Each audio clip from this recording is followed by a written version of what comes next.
Evangelho de João, capítulo de número 20, versículo 19 a 21. Amém? Diz assim a palavra de Deus. Ao cair da tarde daquele dia, o primeiro da semana, trancadas as portas da casa onde estavam os discípulos, com medo dos judeus, repita isso, com medo dos judeus, de novo, com medo dos judeus, veio Jesus, pôs-se no meio e disse-lhes: paz seja convosco. De novo, paz seja convosco. E dizendo isto, lhes mostrou as mãos e o lado. Alegraram-se, portanto, os discípulos ao verem o Senhor. De novo, a última frase. Alegraram-se, portanto, os discípulos ao verem o Senhor.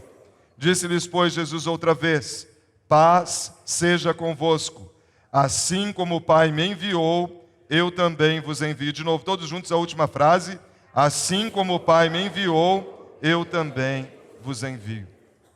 Obrigado, Senhor, pela Tua palavra. Palavra inspirada por Ti, Espírito Santo de Deus. E nesse momento eu me lanço em Teus braços, clamando por iluminação. Venha, Senhor, nos dar a verdadeira mensagem, a mensagem que está no Teu coração. Envolve-nos com a Tua presença, Espírito Santo. Sopra dos quatro ventos neste lugar. Em nome de Jesus, a Tua presença é desejável aqui. No Teu nome, Senhor, que oramos. Amém e amém. Graças a Deus. Nós estamos no último domingo do mês de maio, que é o mês da família. E é pensando nisto que eu gostaria de refletir com você em algumas verdades desse texto.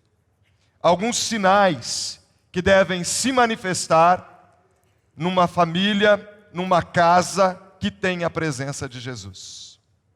A grande pergunta para mim mesmo e para você é: esses sinais têm se manifestado na minha vida? Têm se manifestado na sua vida? Eu acho que vale a pena a gente refletir como estava essa casa em algum lugar de Jerusalém.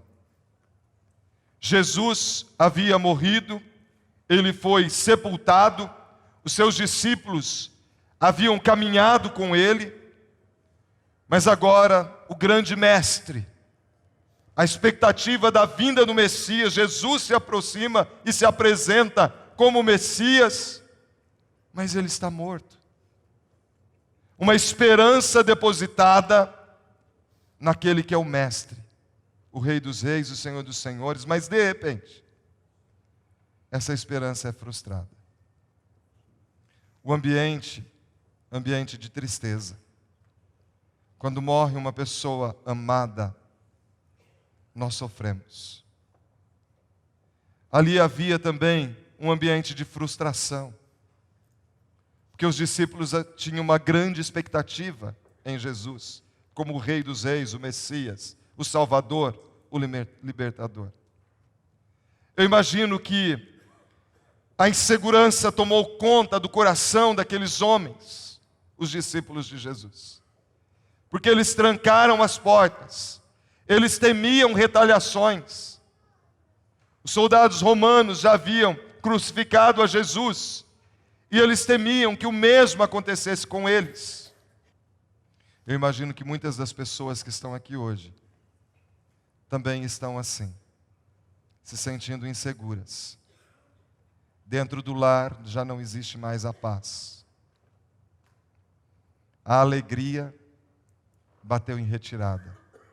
E a tristeza, quem sabe até um processo depressivo, tem desencadeado no coração. Não há mais nem motivação para falar do Evangelho de Jesus. Alguns daqueles discípulos, ou talvez todos eles, estavam com esse sentimento terrível. Mas quando Jesus chega naquela casa, Ele rompe as paredes com o seu corpo glorificado. Ele se põe no meio dos discípulos tristes, abatidos, cabisbaixos, e ele diz: paz seja convosco. E aqui está, meus irmãos, minhas irmãs, a primeira verdade, o primeiro sinal da presença de Jesus em uma casa, em uma família. Porque se eu e você recebemos a Jesus como Salvador, nós somos casa dele, nós somos a habitação dele, o Espírito de Cristo vem habitar em nós, somos templo do Espírito Santo. E o primeiro sinal que eu vejo nesse texto, que deve estar evidente em uma casa, em uma família, que tem Jesus como Salvador, que crê que Ele é o Messias, que crê que Ele venceu a morte, que tem o Cristo ressurreto, é a paz. E Jesus disse: a minha paz eu vos dou. Eu não dou como o mundo a dá. Não se turbe o vosso coração. Mas muitas vezes, apesar de Jesus presente, há pessoas que não têm lançado a confiança, a segurança de que Ele muda qualquer realidade. E aí, essa guerra toma conta do coração. E há uma guerra entre carne e espírito, como diz a palavra. Mas o que deve prevalecer é a vontade do Espírito.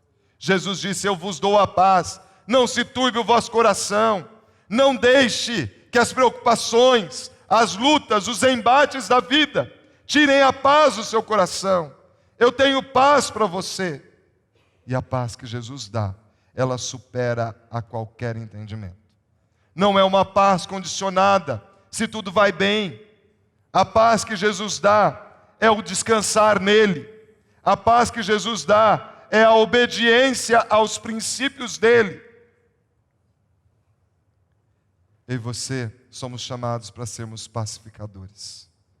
Porque quando Cristo subiu aos céus, Ele disse para os seus discípulos: meus discípulos, não vou deixar vocês órfãos, vocês não estão sozinhos. Quando eu for, virá o outro, o Consolador, e Ele vai ensinar para vocês todas as coisas. Não se turbe o vosso coração, não viva em turbulência.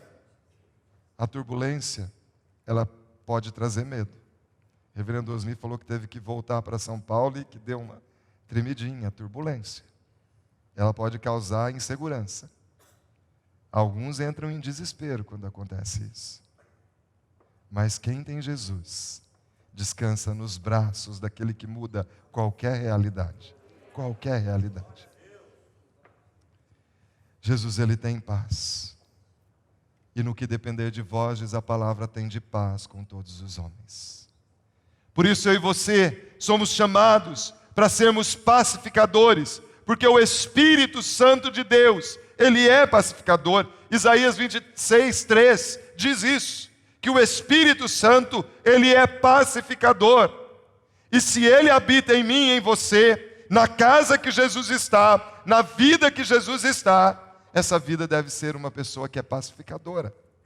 Entre as virtudes do fruto do Espírito, está lá a paz. A grande pergunta para mim mesmo e para você é: na sua casa, na minha casa, eu e você, temos sido pacificadores ou nós temos sido os causadores da crise? E quando surge a crise, nós buscamos a reconciliação ou nós intensificamos cada vez mais para mostrar que nós temos a razão e que nós somos melhores do que todos? No que depender de vós, tende paz com todos os homens. Então, o primeiro sinal que deve se manifestar, que deve se fazer presente em uma casa, em uma família, que tem a presença do Cristo ressurreto, é a paz. Mas a segunda verdade está ali no versículo 20, que diz assim: e dizendo isso, lhes mostrou as mãos e o lado, e alegraram-se, portanto, os discípulos ao verem o Senhor. O segundo sinal da presença de Jesus é a alegria. E mais uma vez, a alegria, ela não pode ser condicionada quando tudo vai bem. Eu tenho falado e repetido por muitas vezes aquilo que o apóstolo Paulo já disse. O apóstolo Paulo disse que ele aprendeu a viver contente em toda e qualquer situação. Ele aprendeu a viver contente em toda e qualquer situação. A alegria, o contentamento é algo a ser aprendido. Nós temos a tendência de focar muito naquilo que é negativo. E às vezes nós pegamos algo que é pequenino e damos uma dimensão terrível e tremenda, grandiosa. principalmente em situações negativas. Mas eu e você fomos chamados para ir na contramão do sistema. E se a gente pensa que o apóstolo Paulo aprendeu a viver contente em toda e qualquer situação, vale a pena nós nos lembrarmos daquilo que está relatado em Atos 16.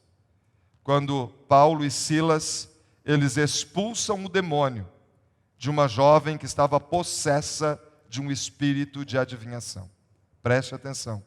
O texto diz que com as suas adivinhações, ela dava grandes lucros aos seus patrões. Já pensou nisso?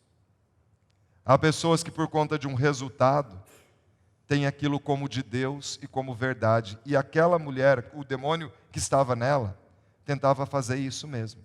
Quando Paulo e Silas iam para o lugar de oração, ela dizia, olha, eles são servos do Deus Altíssimo. Não é? Querendo confundir as coisas como se fossem aliados deles. Olha como que o demônio, a Bíblia diz que não é de admirar. Satanás, ele pode se transformar até em anjo de luz. Ele vive enganando, ele é o pai da mentira. E há pessoas que vão atrás dessas coisas. O fato é que ela dava grandes lucros para aqueles senhores, para os seus patrões. Mas sabe, queridos, o diabo, se ele dá, ele toma, ele cobra, ele expõe a vergonha. Nós estamos vendo aí no cenário nacional quanto ganho ilícito. A palavra de Deus diz que a bênção do Senhor enriquece e não traz desgosto. A bênção naquilo que o Senhor dá. Quantos crentes ficam se espelhando em ímpios que estão prosperando injustamente? Meus irmãos, nós temos que descansar no Senhor e nos alegrar nele, mesmo quando tudo não vai bem. O apóstolo Paulo diz, eu sei estar honrado ou humilhado, em escassez ou em fartura de pão. Eu posso todas as coisas naquele que me fortalece. Todas as coisas naquele que me fortalece. Então a alegria é algo a ser aprendido. Um coração alegre aformoseia o rosto, mas o espírito triste adoece, seca os ossos. Um coração alegre é um bom remédio. Então nós precisamos exercitar a alegria. Assim como a tristeza contamina, a alegria também influencia. E nós temos que exercer a alegria. Como é gostoso quando a gente olha para pessoas que elas estão sempre sorrindo. Mas é terrível conviver com pessoas que murmuram. O apóstolo Paulo e Silas foram presos então injustamente. Estavam lá no cárcere, presos ao tronco, as portas da cadeia fechadas. Elas estavam fechadas. E qual foi a atitude de Paulo e Silas? Eles oravam e cantavam louvores. Vamos ser sinceros aqui, queridos. Se fôssemos eu e você, eu imagino que a gente já tinha aquela ladainha, né? Espera aí, Deus, eu estou pregando o evangelho aqui, eu expulso o demônio dessa mulher que estava possessa e é essa a paga que eu ganho? Ontem, a Luciana e a Annalise estavam assistindo o Miss São Paulo. E eu cheguei lá no momento que estavam entrevistando aquelas candidatas a Miss. E aí fizeram uma pergunta para elas. Se você chegar diante de Deus, o que Deus vai dizer para você? Aí as respostas eram as mais vazias. Teve uma delas que disse assim, ele vai dizer, parabéns, você cumpriu sua missão. Parabéns, você fez muita coisa boa. Sabe que eu fico pensando que a alegria que muitos têm de uma coroa é transitória. E nós temos a verdadeira alegria, que deve ser passada para influenciar a outros. A verdadeira alegria. É um exercício, é descansar no Senhor.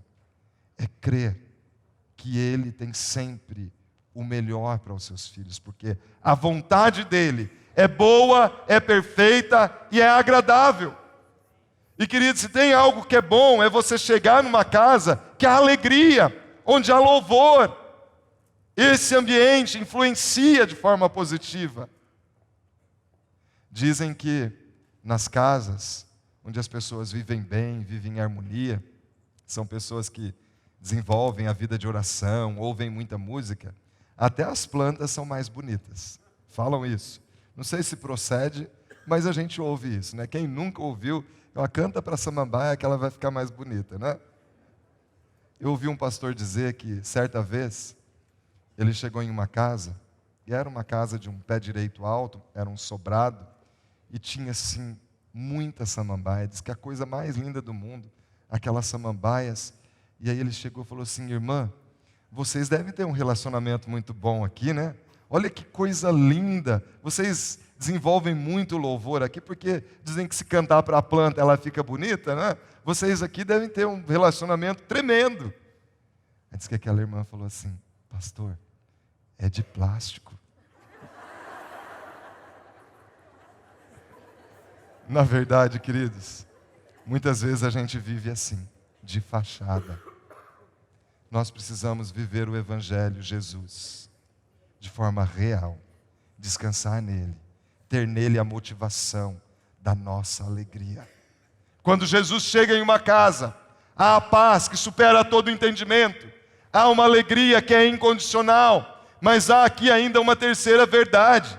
Porque os discípulos, eles estavam dentro dessa casa, em algum local de Jerusalém, trancaram a porta, eles temiam retaliações.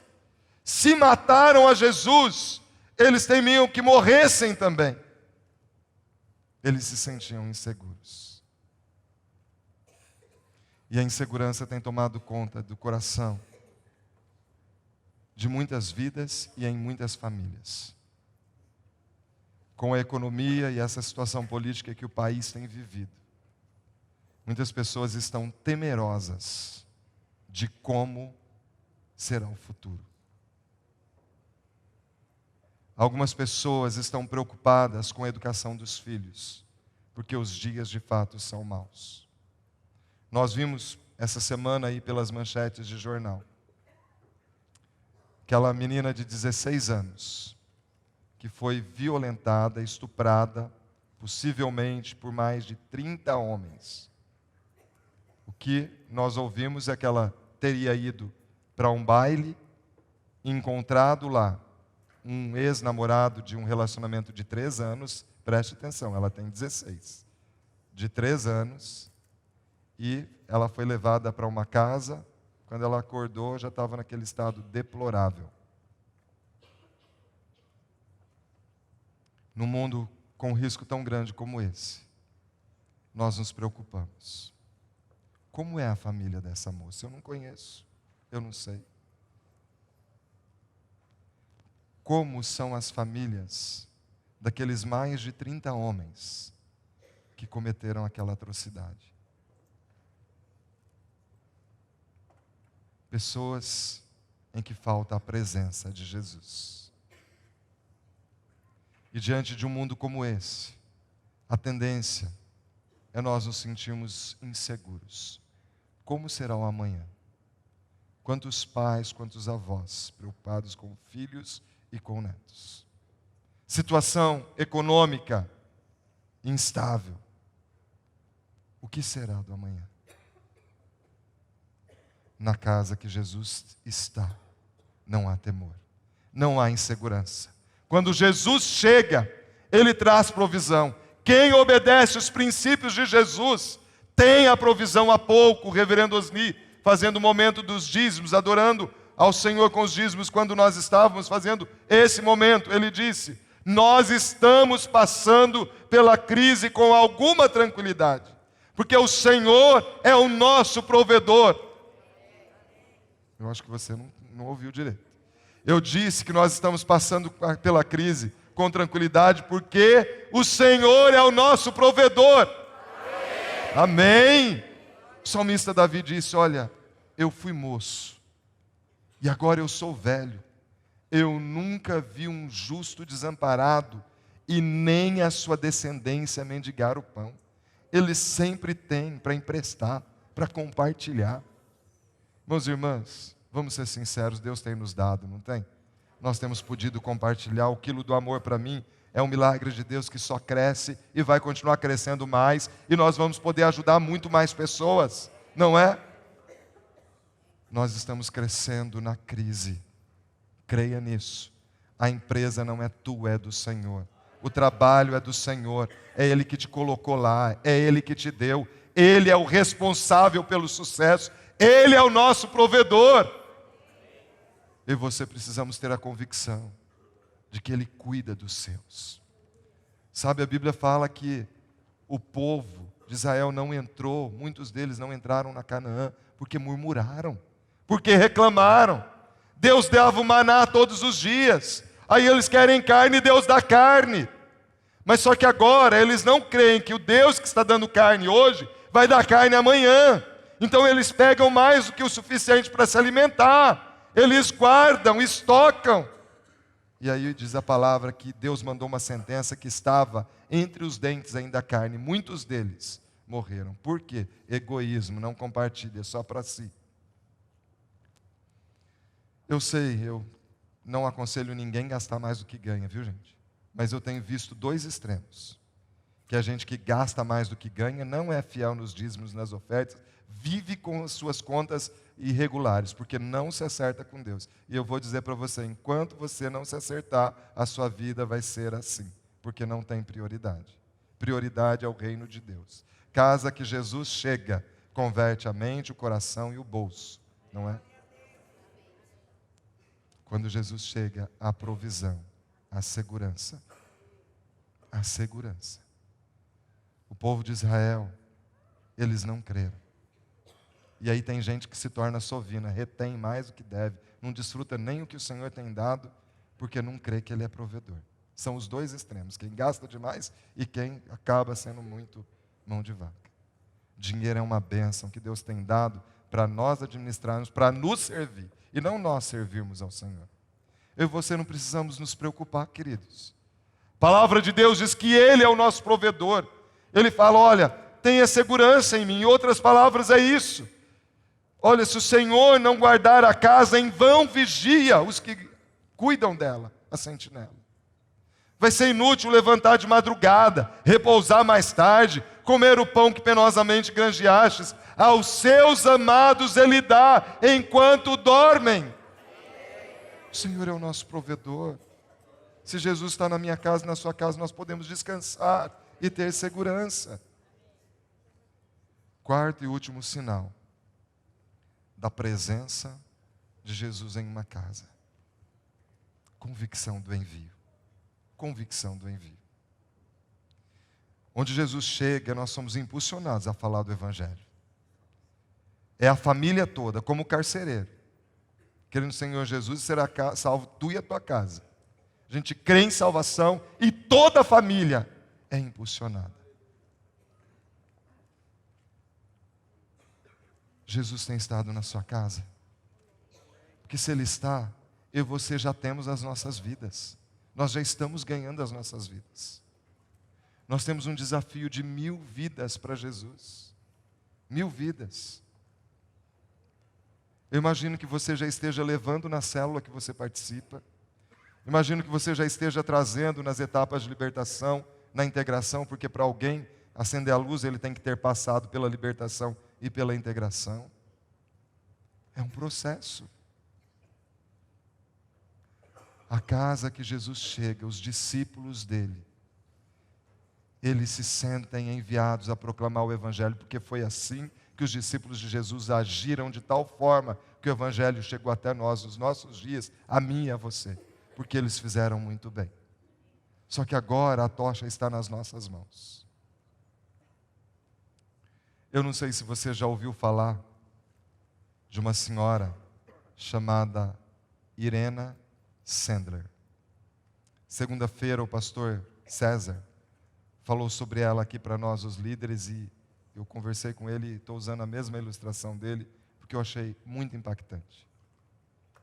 Irena Sandler foi uma mulher que salvou mais de 2.500 crianças na época do nazismo, durante a Segunda Guerra Mundial. No gueto de Varsóvia, ela sendo polonesa, ela foi usada para resgatar crianças que estavam lá. Ela era assistente social e, sob o pretexto de entrar no gueto de Varsóvia para desentupir os bueiros e ajudar de alguma forma no saneamento daquelas pessoas que estavam ali, ela tinha esse acesso e quando ela saía de lá, ela levava às vezes em caixotes, sacos de lixos, às vezes dentro da caixa de ferramentas, tambores e até em caixões, crianças, filhos das famílias judias.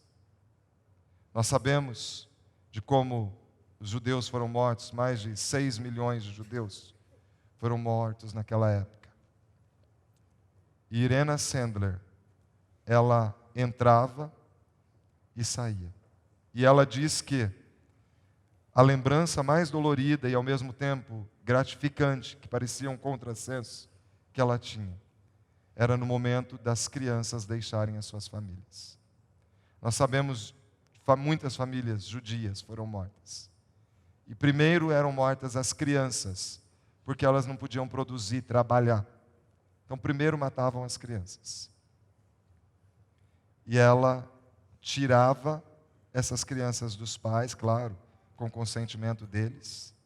E ela diz que ela se lembrava, quando ela deu essa entrevista, do choro dos pais e das crianças. Os pais tendo que liberar os seus filhos, pensando que talvez nunca mais os veria. Mas ao mesmo tempo era a única alternativa que tinha, de ver aquelas crianças salvas. E criou-se uma organização de pessoas que já mobilizavam famílias cristãs, para quem essas crianças eram doadas. Irena Sendler, cada criança que ela tirava do gueto de Varsóvia, ela escrevia o nome dos pais, a sua história, o seu nome, e colocava dentro de uma jarra e enterrava no fundo do quintal, com a intenção de restituir essas crianças para os pais quando acabasse a guerra. E quando ela foi descoberta, ela foi torturada durante 3 meses, teve as suas pernas quebradas, os braços quebrados, mas ela não delatou uma das famílias que ajudou a ela a salvar essas crianças. Quando acabou a guerra, ela tentou encontrar os pais das crianças. A maioria já eram órfãs. Algumas foram restituídas aos pais. Ela ficou anônima por muito tempo. Mas nesses 3 meses que ela ficou presa, ela foi condenada à execução. E no dia, um soldado resolveu liberá-la. E não tem muito tempo, um grupo de universitários ficou sabendo da história dela e foram atrás de investigar. Ela ainda era viva, faleceu em 12 de maio de 2008. Ela fez diferença. 2.500 crianças foram salvas, porque uma mulher, ela correu risco. Ela saiu do ambiente de conforto. Ela pagou um alto preço. Preste atenção. A salvação é de graça, mas o reino de Deus é ganho por esforço. A salvação é de graça, mas o reino de Deus é ganho por esforço. Se Irena Sendler salvou mais de 2.500 pessoas, é claro que alguns a ajudaram, mas começou com ela. O que são 1.000 pessoas, 1.000 vidas, para mim e para você, uma vez que somos tantos? O que são 1.000 pessoas? Na casa que Jesus chega, nós temos a convicção do envio. E nós não nos acomodamos até ver vidas salvas. Às vezes, abrimos mão do nosso ambiente de conforto. Nos sacrificamos um pouco. Mas nós temos o privilégio de saber que nós não simplesmente passamos pela vida. O apóstolo Paulo, quando ele chegou ao final da sua vida, ele diz: eu completei a carreira. Eu completei a carreira. Agora só me resta a coroa da vida. Será que eu e você podemos dizer da mesma forma? Se os nossos dias se encerrassem hoje, será que nós poderíamos dizer: eu completei a minha carreira? Vamos nos colocar em pé. Jesus está presente na sua casa, na minha casa. Quando Jesus está presente, há paz, há alegria, há segurança e há a convicção do envio. Não são meras palavras, são atitudes.